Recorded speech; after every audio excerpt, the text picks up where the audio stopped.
Good afternoon. Welcome to our third webinar in our Shifting the Mindset series, The Business Case for DE&I. I'm Jennifer Sproul, president of the Maryland Center for Construction Education and Innovation, the nonprofit behind this series. I'm joined here today with Kristen Magni, the managing partner of advisory services for Higher Up. Kristen, why don't you take a moment to introduce yourself and tell us a little bit about Higher Up? Absolutely. First of all, thank you so much for having me here today. This is obviously a space that I'm very passionate about. I'm also very passionate about the construction industry and the real estate space, which is where I've spent about the last 16 years of my life. So at Higher Up, we are a boutique consulting practice. We're based in Washington, D.C. area, but our clients are national. And in advisory services, probably 80% of our focus these days is on diversity, equity, and inclusion work. So not just education and learning experiences, but also we do quite a bit of equity strategy work and helping organizations to design, align, and execute on their DEI strategies. The other part of the work that we do is centered in what we call human capital innovation. So it's a very important time to be looking at workforce optimization, to be thinking about culture and employee engagement and what can be done within the workplace to optimize it from a technology perspective, from an automation perspective, from a people perspective, to have the best bottom line results and, of course, the best experience for people. Prior to being in consulting, I was with Bozzuto for almost 10 years. I led talent and culture for them, and I also started and led their diversity, equity, and inclusion work during my tenure there. That's great. Excited to hear some of your expertise on this topic. Mm-hmm. And thank you so much for joining us today. Thank you. So before we get started, we've all heard the daunting numbers. 240,000 people are needed in our industry in this year alone. 41% of our workforce will retire in the next 10 years. The race for talent has already been difficult, and it's going to get harder and harder to fill positions. We believe that one of the ways to set your company apart is to focus on making your firm a place where everyone feels welcome and valued, and that everyone has the same chance for advancement. So we've all heard the DE&I buzzwords of implicit bias, equity, intersectionality, to name a few. But today, Kristen isn't going to just tell us why DE&I is morally the right thing to do, but it is 100% imperative for your business to not just survive, but thrive. For our viewers, we're streaming today on Facebook, YouTube, and LinkedIn. If you want to ask any questions or comments, please do so on whatever platform you're using, and we'll get them to Kristen. With that, I'll turn it over to you. Thanks, Jennifer. So one of the things I want to share, Jennifer, before I share my screen, is I do want to make a point to say that our world is rapidly changing, and so are the people in it. And so this is a business imperative. And when we think about the construction industry and what we do in the construction industry, what we do is we create places to work, live, learn, and play for everyone. And in order to create those spaces for everyone, they have to be ideated by everyone. And we have to welcome a new generation of leaders in thought, composition, and craft because of our rapidly changing world. So part of making an organization equitable, an equitable pursuit, involves ensuring that all people are represented and have prominent, engaged, and productive roles in its leadership.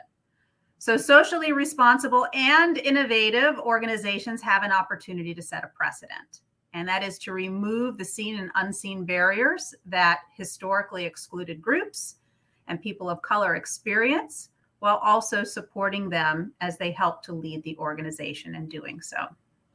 And so we have an evolving need to be putting into place some disciplined and transparent change to meet the evolving diversity of our workplaces, our workforces, and our communities.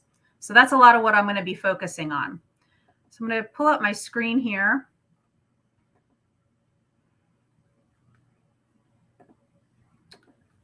And I'll be ready to share in just a second. Okay, we should be good to go.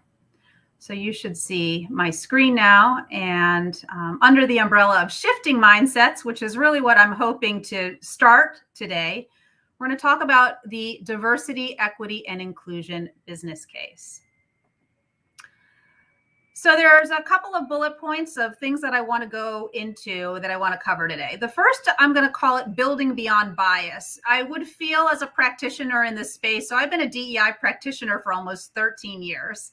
So I've seen a lot in this space. I've seen organizations responding to crisis, but I've also done this work in environments where we're not reacting to things, where we're just building this organically and thinking about how to make the business as rich and as robust as it possibly can be. And all of that starts with bias, with really thinking about bias. So I'm going to spend a little bit of time on that because we have evolved to believe that what we know is all there is to know and that it's accurate, and that's a bias. And as soon as we believe that our perception is reality, then we have a problem. And so part of what I want to cover today is to start this conversation by challenging everyone who is tuning in to throw out the window everything you've ever believed to be true, because that really has to be the starting point for this work. We're then going to talk about the DEIB. There's another word on the end of that. So diversity, equity, inclusion, and belonging. Belonging is an outcome of all of these other things. The ecosystem, and I'm going to give you a maturity model for that from Burson by Deloitte. Then we'll look at creating a DEIB framework. And then we're going to talk about placemaking. So if I have any urban planners in the audience today, you will know what placemaking is. But we're going to talk about applying the concepts of placemaking to the fundamental pillars of DEI, which is workplace, workforce, marketplace, and community. And then I'm going to spend a little bit of time talking about sponsoring economic and social impact through inclusive procurement. So first of all, building beyond bias. There is reality, and then there's what we see. And so the reason that we don't always see things the way that other people see them is because of one thing. This is a simple Venn diagram, but there's always objective facts, and then there's what confirms our beliefs. And what we actually see as humans is the intersection of those two things. And that's why I start out by saying, in order to really do this work well, you have to toss out the window everything you've ever been assumed to be true and be prepared to challenge that. Because what confirms our beliefs, especially when you have diverse people making decisions, is going to be very different than what confirms beliefs when you have a homogenous group of people. A couple of biases that I want to make sure we're thinking about during this conversation. So first of all, understand that it only takes 30 milliseconds for an unconscious biological reaction to take place. And that's a full 250 milliseconds before conscious thought begins. So we have two brains, parts of our brain, the subconscious, which is 90% of our brain's activity, and our conscious mind, which is only 10% of our brain's activity and has to be activated. So as humans, we are always trying to map our decisions based on something that we've learned, that we've experienced, that we've seen, and that we've heard. So we are all impacted by bias. The Neuroleadership Institute has a very simplified way of looking at this. It's called the SEEDS model. And so these are some of the biases that tend to impact our workplaces regularly. Similarity bias, expedience bias. So that's when we're working under tight time restrictions and the need to do things quickly. Experience bias. This goes to the concept of believing that our perceptions are reality. Distance bias, so that we live in an instant gratification world and we tend to place more value on things that are closer to us in time and distance. And that is not always the right way to go. And then safety bias. So one thing that we have to understand, our brains, first and foremost, are always thinking about our safety, our physical safety. Then we have social and psychological safety, and those are playing a big role in our workplaces and communities today. So I want to make sure we're thinking about these. And then I'm going to play a video for you. So I could have probably articulated the importance of considering how bias impacts every aspect of our business before going into some of the more structural and framework related elements of creating a DEI strategy. But Google did such a wonderful job with this video. I want to play it to set the stage for the rest of the things that I'm going to talk about in our time together. What would the world look like if everybody were aware of the stereotypes that they have and the biases that they have? When we talk about unconscious bias, we're basically saying our worldview can actually exert an influence beyond our conscious awareness, and it creates ambiguity. If you go to an engineer who's built something extremely innovative, and you say, who do you think your user is? This is where I have the most fun. My name is TV Raman, and I led our work on Android accessibility for 3 years. Write down everything that you think you know about your user with respect to abilities, inabilities, special abilities, disabilities. Almost every assumption that you write down on that whiteboard about this is the user I think I'm building for is questionable, because our various unconscious biases define the boundaries you're unwilling to expand. These biases, they're the shortcuts that our brain has created so that we can deal with the information that we process every single day. Right when we see anyone, whether we think about it or not, we are implicitly, automatically making judgments about how warm and competent that person or thing is. All humans need to make decisions. And so we fill in the blanks because our brains are wired to do that. And we fill in with things we don't know with, past experience. Oh, you pattern map to someone I think I should hire. So I'm going to hire you versus this person because they didn't map, because I can't fill in the blank because they don't look like me or they're not from my same background. And so I can't see how they're going to make the jump. Every single person is great at things that you may not expect them to be, but it's really hard for us to see that when we're so powerfully guided by the things we expect to be true in the world. I grew up surrounded with this conversation about what you can't do and what you won't be able to do. My name's Enrico, and I'm an autistic software engineer. The first time I go through the performance review process, I was asked for 5 strengths. It was the first time that I had ever been prompted to think in that way about myself, and it was really a life-changing moment for me. When we are working in our day-to-day jobs, we are still making judgments about the people around us, about the resumes we see, about the employees that we're trying to decide, whether to put them on teams or not. People are very wedded to the idea that they can perceive something objectively, and statistically they're wrong. But it's hard. You become attached to this idea that you can assess something by looking at it. These subtle assumptions we make about people can have lasting effects on who we're promoting, who we're hiring, who we're putting in leadership positions. We have the responsibility to understand the assumptions that we make and understand the errors that we make. But it's not just for the collective good. If you take the time to understand more about this, there are things that you can implement for yourself that'll help you develop as a leader and to do your job even better. It made me realize how often I have a very strong belief that is simply incorrect. When I look at one of these evaluation situations, the first question is, how can I eliminate the sources of potential bias and leave just the data so we can actually make better decisions? If you're not conscious of the biases that you have, you're just not contributing at the level that you could, and you're not innovating at the level you could. And so your products won't be as good. Your results won't be as good. When you think outside the box with respect to the assumptions you made about how somebody would use this wonderful thing you built, and when you sort of broaden that perspective as to who you change the world for, you build something even bigger.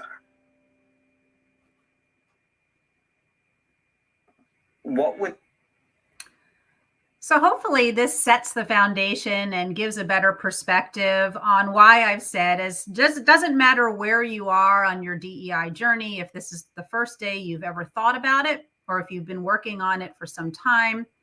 Hopefully what was discussed in that video will help to further drive home why it's so important that we toss out the window everything that we've ever assumed about what we do.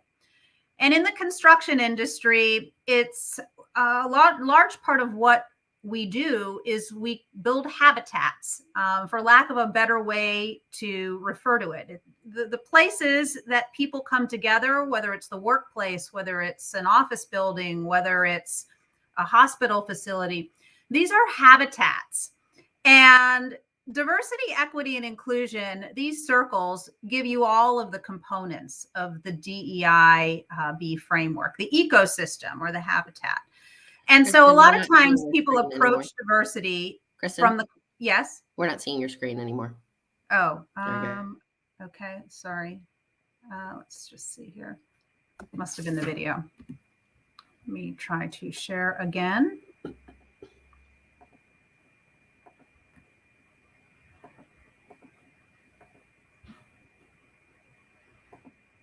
Okay, can you see it now? Yes. Okay, perfect. So this is our ecosystem. And like I was saying, much of what we do in construction is really design and deliver habitats, places where people are going to interact with the space in a way that we anticipate that they will interact with it, or because we are creating something in particular that has a particular purpose, we expect people to interact with that space a certain way. But it doesn't always happen that way. And so that's why ecosystems and habitats are such an important consideration. So when we think about whiteboarding, all of the assumptions we have about our end user, all of the assumptions that we have about the way that people are going to interact or receive the things that we build and create, such an important part of the process. And because our world is rapidly changing and because our communities and our stakeholders are so diverse, we need those diverse voices at the table. So diversity, equity, and inclusion and belonging, 4 different words, 4 different meanings. They tend to be lumped together. This is not all about fixing, quote unquote, fixing a people problem.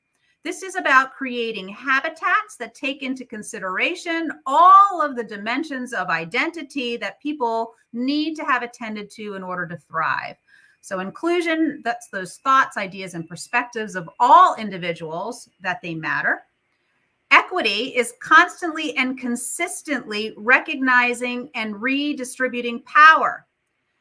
It's also about removing biases from systems, policies, programs, and practices. And so we start with ourselves and dismantling and understanding our own biases so that we can then see them in systems and programs and practices.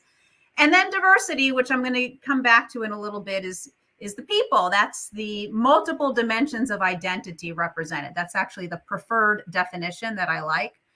And when we have all of those things firing like a fine-tuned machine, we in the middle wind up with belonging. And that's an organization that engages the full potential of the individual, where innovation thrives and views, beliefs, and values are integrated.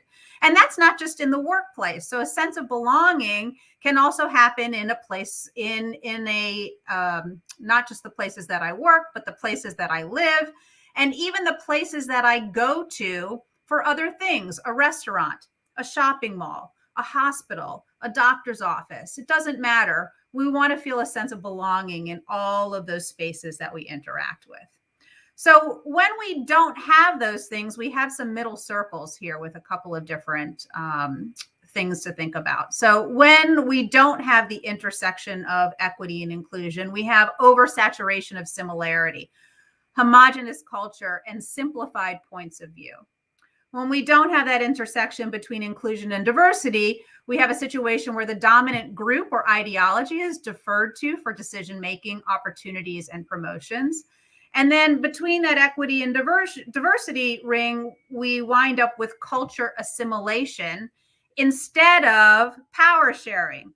We don't want to work to try to create environments where people who have been historically excluded can fit in.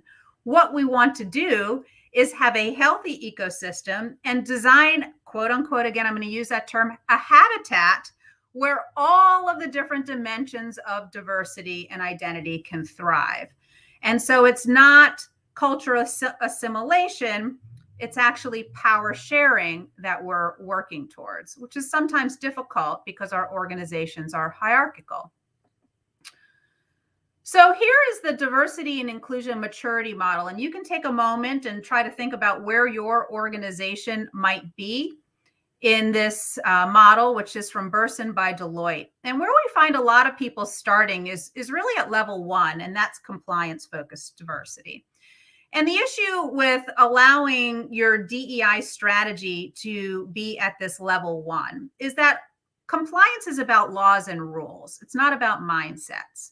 And in order for us to really have DEI be embedded in the DNA of who you are as an organization and really touching every business decision that happens, you need to be up at that level 3 and level 4. So getting out of that compliance fueled diversity focus is really important. Same with level 2. I've seen a lot of organizations delegate the work of diversity either to a committee or to HR, when it really needs to be owned by leadership and enabled by those departments and committees that you might form in order to ensure progress, in order to ensure that you're developing and designing a culture, a workplace culture that is inclusive, but ultimately working towards getting to that level 4. Can I ask you a question, Kristen? Yes. How do you recommend that the HR folks who have been deemed the DEI experts engage leaderships and the leaders and make sure that they understand that the leaders need to be the ones driving it? So sometimes it's really helpful to bring in a third party at the very beginning of this, because DEI is not something, from my perspective, that should be owned by HR, but rather enabled by HR. And some of the things an outside party can do at the very beginning is some discovery work and some audit work to try to take the pulse of the organization, to try to understand objectively how people are experiencing the organization. And having the ability to bring that data to ownership and to leadership can be a very important first step. Sometimes it's hard to push that initiative up the mountain. But certainly data always helps to support when a department or an individual needs to bring awareness to senior leadership. That would be my recommendation with that. So this brings me to a framework that I like to use for diversity, equity, and inclusion. And there's 4 really important components to this. I'm going to show you an example of what one organization has done. And I realize that we may have some people on this call today that are coming from the supplier or vendor side of the business. And what I want to say, I'm going to talk a little bit about inclusive procurement at the end. But if you're coming into this conversation as a supplier or potential vendor, understand that there's a supply chain under each of these pillars.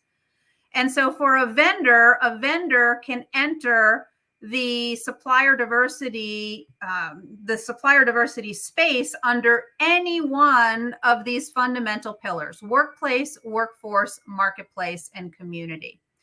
And so everything that you're working on is going to funnel up to one of these 4 pillars. And I'm going to break down each of these, but I'm going to show you what Wawa has done. We're all probably familiar with Wawa, the convenience store. So they've created a DEI framework that serves as a guiding post, as a North Star for everything that they're doing. We can see on the workforce side, it's all about recruiting diverse talent, providing effective professional development, and creating diverse pipelines to leadership. We have workplace, which is fostering that inclusive environment where diverse backgrounds and perspectives are valued, respected, and visible by addressing systemic bias. That was what I was talking about a minute ago with the equity piece. Marketplace, so increasing brand preference in diverse markets, effectively communicating diversity, equity, and inclusion, commitment, and serving the needs of diverse customers. And then the community, which is exercising leadership through social responsibility and ensuring diversity exists within our vendor and supplier relationships. So every organization can create a framework like this. And it's a really important first step to stay focused around the different elements.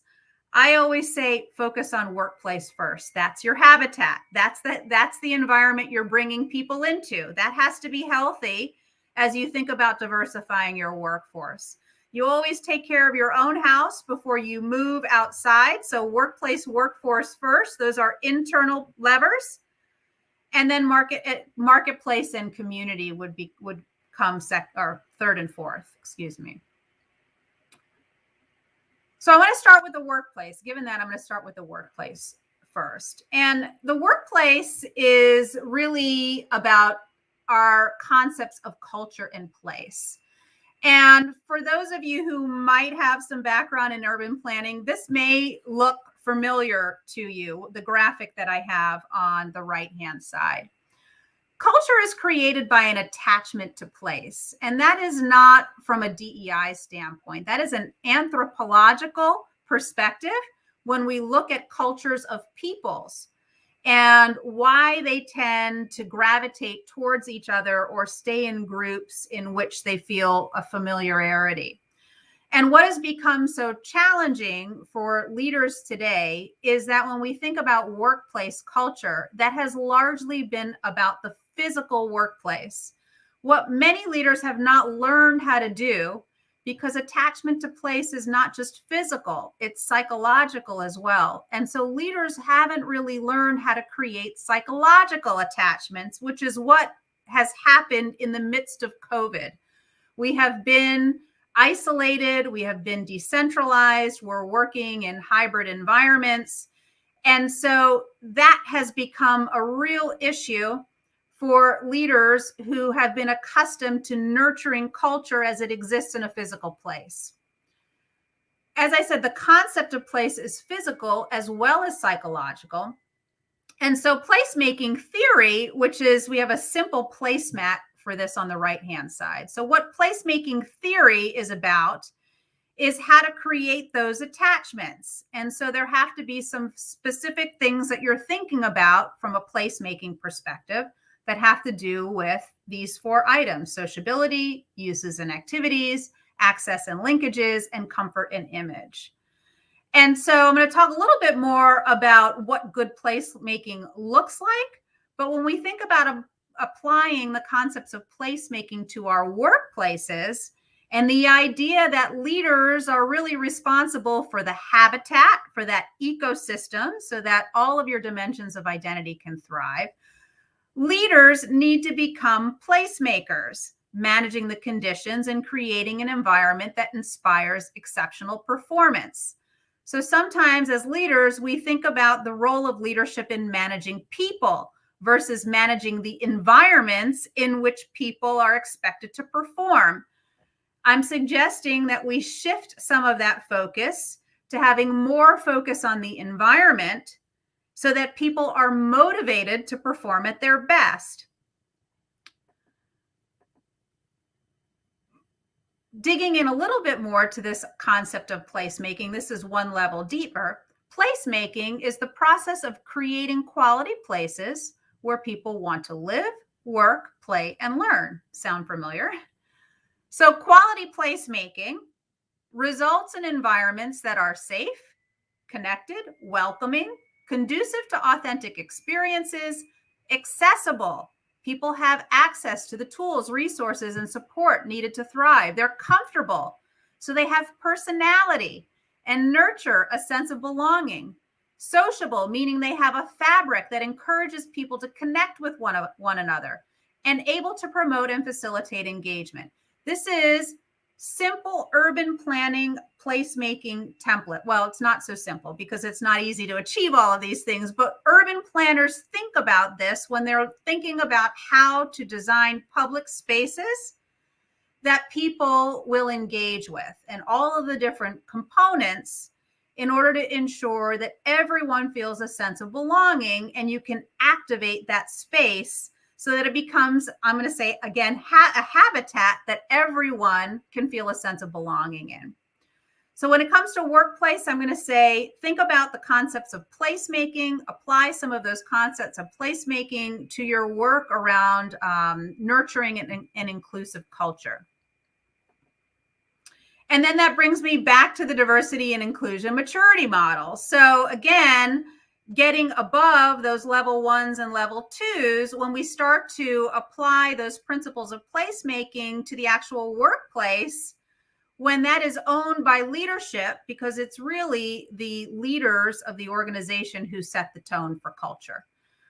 The role of HR is what I call the value enablers. You have value creators. Those are the folks that generate revenue for you, your deal makers. You have value enablers. Those are folks like your recruiting department, your training department. Those are departments or people that are helping to enable things to happen. And then you have your value protectors. So those might be your maintenance engineers who are ensuring that the building is cared for, or your cybersecurity people. So again, thinking about how to get into that level 3 and 4, even if it's a process, that's really where you want to be. Moving on to workforce. So what is diversity? The challenge with doing diversity work or work in the diversity space is that when you ask people what they think of when they think about diversity, they're most often going to talk about the way someone looks. And the reality is that there is much more beyond what we can see that factors into diversity. And diversity is really about identity. And that's why the definition of diversity that I prefer is multiple dimensions of identity represented. Represented anywhere, in the workplace, in your community, whatever that ... is. What you're ultimately striving for is diversity of thought. And you cannot have diversity of thought with homogeneity. You can also not have diversity of thought when you're only focusing on the things that you can see. The things that you can see, we often get wrong as well. We make assumptions about what we see. So we really need to work to have all of those dimensions of identity represented in the workplace. And coming back to those biases that I mentioned in the very beginning, when we think about how do we bring all of those dimensions of identity into the workplace, and what I'll say about those dimensions of identity is, again, we think very hierarchical. Our organizations are hierarchical. Our country has been founded and developed on a hierarchy. And so when we try to break those things down, we have to understand how bias plays a role in that. And when we think about diversity of people, we have to also remember that people are multidimensional. So as an example, we can't just think about the needs of men versus women. There are many, many other dimensions of identity beyond just that. We have to think about the intersectionality of things like race and ethnicity, of things like age, even tenure inside of an organization. Functional role plays a part in that. And so do things like sexual orientation, learning abilities, physical abilities. So we have all of these layers that we have to attend to that makes this very complicated from the standpoint of diversity. So thinking about mitigating bias, that similarity bias, we have to start actively engaging in a process of identifying and acknowledging commonalities. It's the inevitable that we're going to do that, but recognizing that we are doing that is what's really important. So when it comes to similarity bias, the desire for safety is the source of that bias. It's not logical or real. It's only the brain's desire to keep it simple. Then we have that expediency bias. So working under very time-sensitive parameters, we actually have to create decision timelines that allow for slower decisions. So the perceived need for speed is the source of that bias. Soliciting diverse opinions. So this is what happens when we think about safety bias or distance bias. Bias is particularly harmful when we believe our perception is reality, because the only option is that anyone who disagrees is probably wrong. So we have to solicit diverse opinions and then, of course, make space for different perspectives. So our brain is already wired to try to figure out the ways that we can fail. And so safety is not just about physical, it's about social safety as well. And even though we don't like to be wrong amongst our peers, we actually have to make space to bring different perspectives into the scenario. So from here, I'm going to move on to marketplace and community. I've combined those third and fourth pillars. And in this section, I really want to talk about inclusive procurement and some of the challenges and opportunities that come along with it. Inclusive procurement, otherwise known as supplier diversity. A couple of challenges and opportunities that I want to draw attention to here. So first of all, 90% of all US firms are in the small business category. I have a typo there. Women and minority-owned companies represent more than 50% of the total small business population. Inclusive procurement policies and their realization in practice are often disconnected. So I always like to say there's always a gap between intent and impact. Oftentimes we have great intentions when we try to create programs or get initiatives started, but we don't always have the foresight to see what the impact is going to be.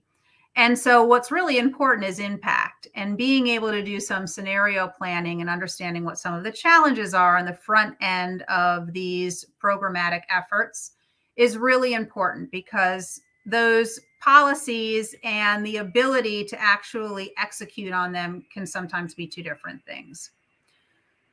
Another challenge is that the size and structure of many projects exceed your MWDBE's bid capacity, which is a challenge, which means that sometimes you need to be creative, particularly as we think of tier 2 and tier 3 suppliers. There's a legacy of exclusionary practices and discrimination that has impeded access and participation for MWDBEs in competitive business opportunities. And the industry is becoming more complex in technology and green building practices, which limits the supplier pool. So on the front end, it might look like there's quite a bit of work to do to develop an inclusive procurement program. But thinking about some of these things and thinking and being creative about the ways in which you can use diverse suppliers is a really important consideration as it relates to your supply chain. And what you ultimately want to do is create supply chains with positive economic, social, and environmental impacts. That not only serves the community, but it also serves the marketplace as well. So what I have here are 5 steps. I will say supplier diversity is not limited to these 5 things, but this is a starting point as you think about how to enhance or build out your DEI efforts with a supplier diversity component. It can be very impactful. But number 1, you have to be in a position and ready to advocate for MWDBEs and engage in proactive economic inclusion. It's much easier, and I see it all the time, particularly in construction, that organizations will engage the suppliers that they have history with, that they have relationships with. It's very much a relationship business. So part of the challenge is sometimes going out and soliciting those diverse suppliers. And even sometimes just reining in and getting an understanding of who is in your existing supplier database. And have you collected, do you actually know if any of the suppliers or vendors that you're working with are MWDBEs? So how is that being tracked? And remember, a vendor, a diverse vendor can enter your supply chain under any one of those 4 pillars. It just doesn't have to do with what's happening out on your job sites or where you're getting your materials from. There's also those workplace and workforce levers that you can pull from a vendor perspective as well. Number 2, mitigate bias through stakeholder education and raise awareness around current and historical issues that impede inclusive procurement policy. Very much the reason why I started out our conversation today with a small chat about bias and the video that I shared, because again, we really have come to believe that our perception is reality. And so we have to dismantle those biases, bring some diverse perspectives into the conversation so that we can really understand, we can hear our vendors and suppliers with regards to what some of the obstacles are or challenges that they've encountered. This may require you to challenge state and local policies that present accessibility issues for MWDBE suppliers. It seems hard to believe that we would still have state and local policies that would be doing this, but we absolutely do. We have state and local policies that get in the way of a lot of different things. And part of the work that we can do as organizations is challenge some of those. The next one is to look at ways to fund MWDB infrastructure through project fees, and then create a strong vendor onboarding process. These are two very, very important pieces from a funding perspective, and then from a consistency in managing expectations perspective. There's also a fairness component that plays into that, and a trust component that plays into ensuring that your suppliers and vendors are being onboarded consistently, and that everyone is being held accountable to an equitable set of expectations. And then number 5 is strengthen accountability measures and look beyond tier 1 supply base to develop a deep and sustainable supplier ecosystem. So your tier 1 suppliers may wind up being those suppliers who can handle the larger dollar amount bids, but you can also make part of your vendor program that your tier 1 suppliers have to have some partners that are some of those smaller fish. Your tier 1 suppliers and your tier 2 suppliers can also be organizations that have diversity programs in place. So look for suppliers. If you can't find a supplier that is an MWDBE supplier, you can also look for a supplier who is creating economic opportunity and has a diverse recruiting program and diversity practices in place, so that you can still achieve some of your goals through some of those other suppliers that are also taking some of the same action that you are. And then last but not least, bringing it all together. So we've talked about bias, and bias being the leader's Achilles heel. We've talked about our DEI framework and the 4 fundamental pillars. So workplace, workforce, marketplace, and community. And that brings us to our value chain. So from business case to business outcomes, remember, this is not just about the people in your organization. It is putting a DEI lens on every single thing that you do as an organization, starting with inclusion, building inclusion at all levels so that diversity of thought and experience are fully utilized. Culture and engagement. Inclusion fosters engagement. And an organizational culture aligned with strategy and brand. So we've all been hearing on the news about what's being called the Great Resignation. I'd like to say, as leaders, we need to be focusing on a resign, not a resign. So how do we get people to go from quit to commit? There's a misconception that people have just decided to remove themselves from the workforce and collect unemployment. And actually, what has come to light recently is that we have a higher percentage than ever of people picking up gig work, forming their own companies, and becoming self-employed. So that is a direct result of someone saying, if I'm going to do bad, I'm going to do bad on my own.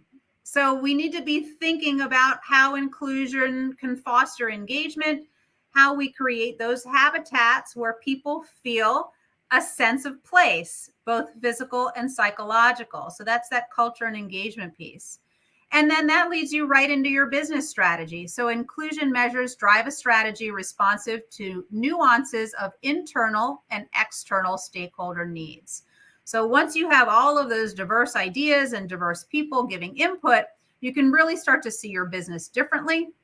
That business strategy leads you to brand plus social responsibility. So inclusion is embedded in the organizational brand and social responsibility. So all of those great things you have going on inside your organization, they become part of your brand narrative. It's something that you can start promoting and building externally. and thinking about how you can also take that further beyond even your workplace and your inclusive procurement programs and into community impact. And then, of course, business outcomes. So business mission and outcomes are achieved due to successful inclusion strategy and practices. So from business case to business outcomes, we can see how this becomes a business imperative when we're putting that DEI lens over every aspect and component of the business. So that brings us to the end. We wanted to leave some time for questions. If you'd like to get in touch with me, please do reach out. Would love to chat with you about some of the things you might be thinking about for your 2022 DEI strategy.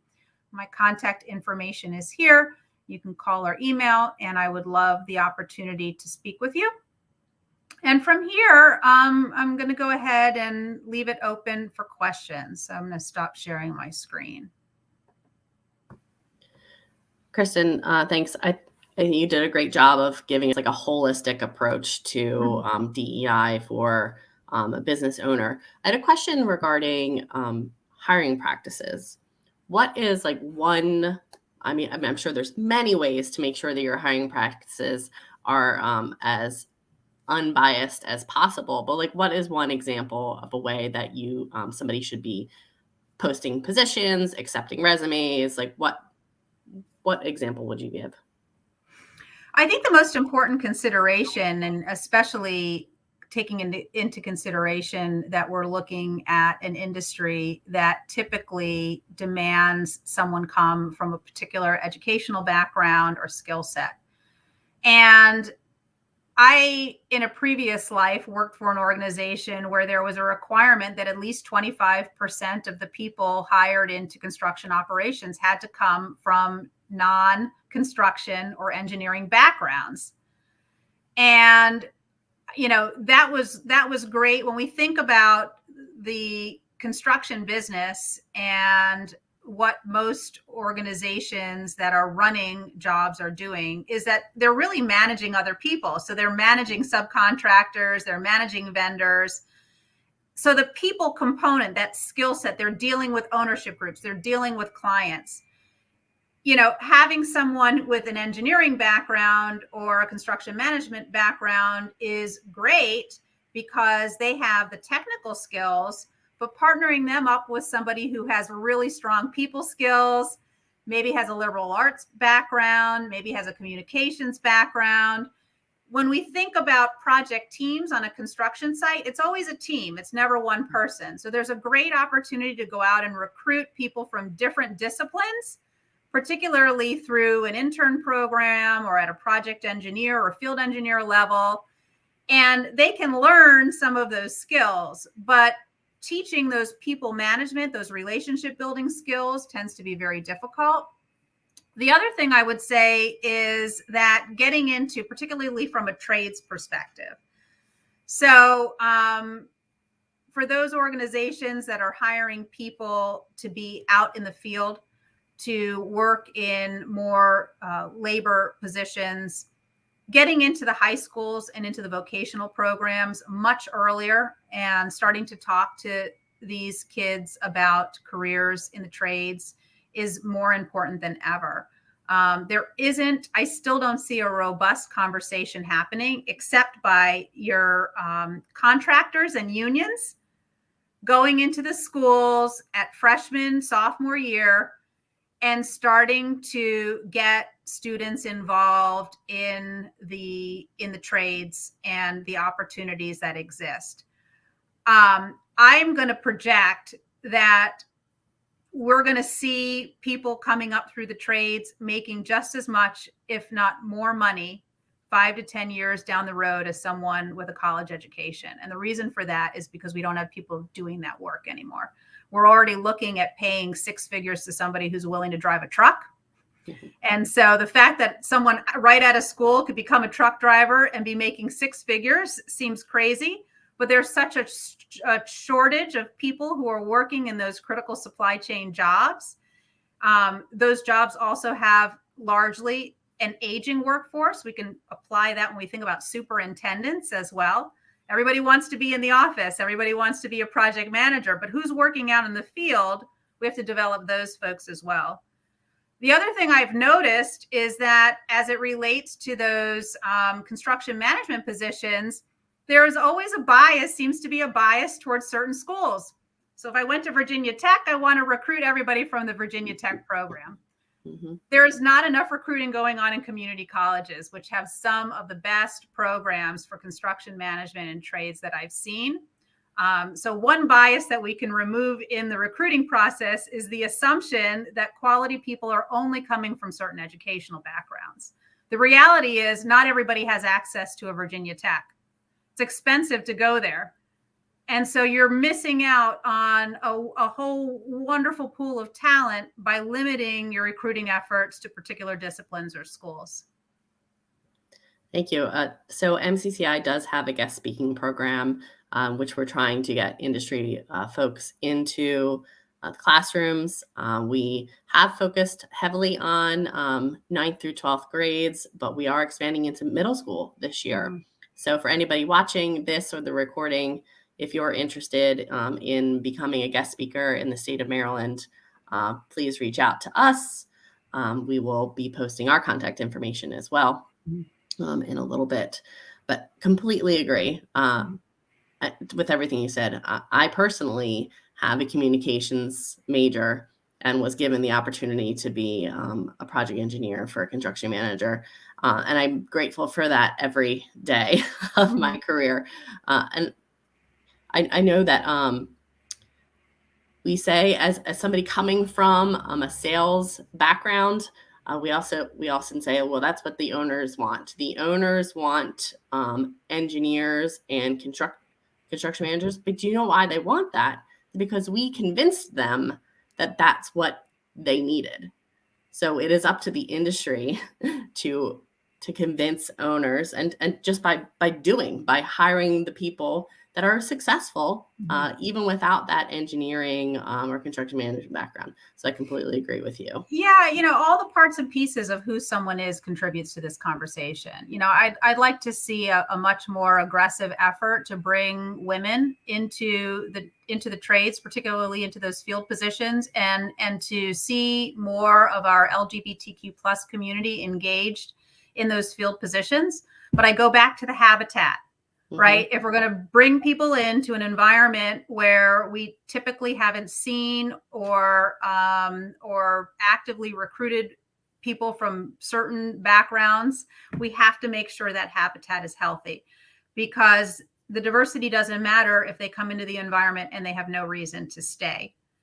And so the DEI work, the equity, inclusion, and belonging work is so important as a consideration when you're looking at bringing people into your environment who typically haven't been in your environment and may be the only one or two for a certain period of time. That is, everyone has a starting point, but it's a lot of responsibility for someone to come into the environment and be the first and the only. And I think that's a really important consideration.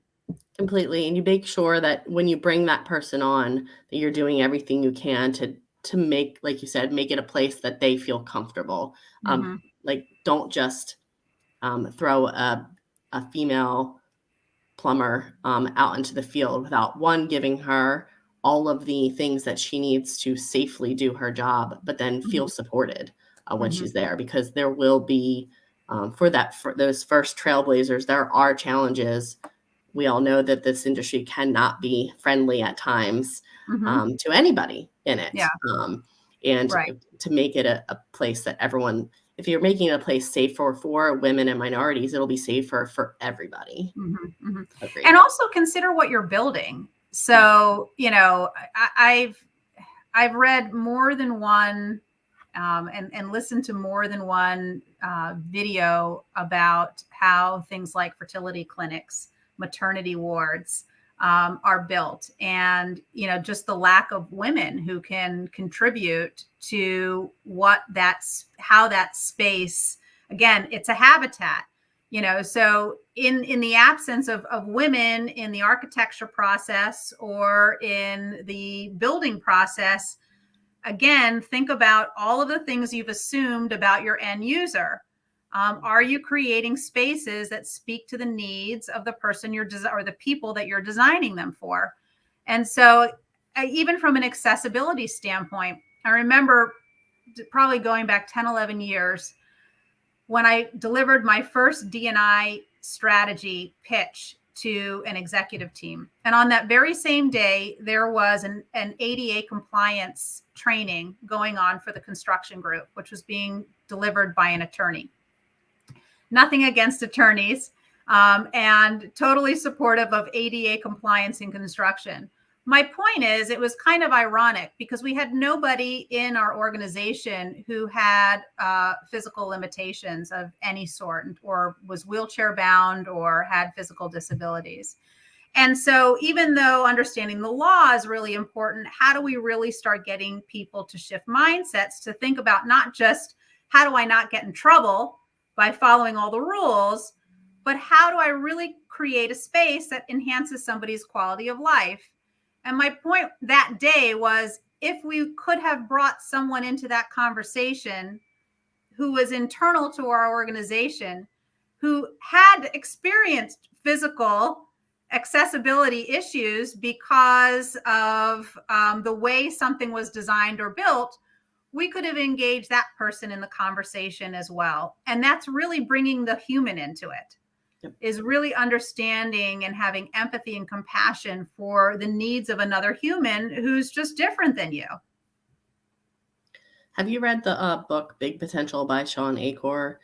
He talks a lot about the power of a diverse team and why recruiting the best and brightest is not the answer always. You need to, like you said, don't only recruit the top of the class from Virginia Tech.